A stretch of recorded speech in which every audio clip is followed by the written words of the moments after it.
Mr. Chairman, and I am incredibly proud of the work that this committee has done and that the House has done to combat sexual violence. And I believe that this amendment undermines that great work and that we need to preserve Section 310 of the Labrador Bill to ensure that we don't inadvertently create a system that is more conducive to sexual violence.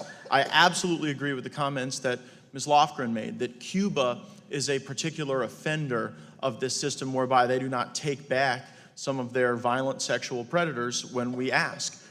And the gentlelady is correct that the administration, no matter who it is, should put pressure on countries to take back the people who commit heinous crimes in our country. The problem is that the Obama administration did just the opposite. Rather than bringing pressure to bear on Cuba to take back terrible people who had done terrible things, we instead cozied up to Cuba with no conditions, with no protections for our streets. I think it's noteworthy that the Boston Globe, not exactly a place that's a bastion of conservative thought, the Boston Globe did a study on some of the downstream effects of the Zedaitis decision in the space of violent sexual crimes. They found that convicted rapists, child molesters, and kidnappers were released as a consequence of this decision without the requirement that they register with state or local authorities as the law requires. There are a few of these examples that are particularly instructive. Luis Leyva Vargas, age 47, had unlawful sex with a teen.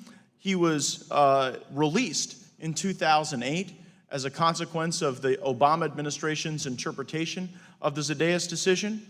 And then 2 years later, he kidnapped an 18-year-old girl in Virginia and raped her at knife point. Felix Rodriguez, 67 years old, a sex offender convicted of raping children as young as the age of 4 in the 90s, was freed, also because Cuba would not take him back. Months later, he fatally shot his girlfriend in Kansas City. Andrew Stanley, convicted in 2000 of sodomizing a child, was released in 2009 after Brazil failed to provide him the passport that would be needed to send him home.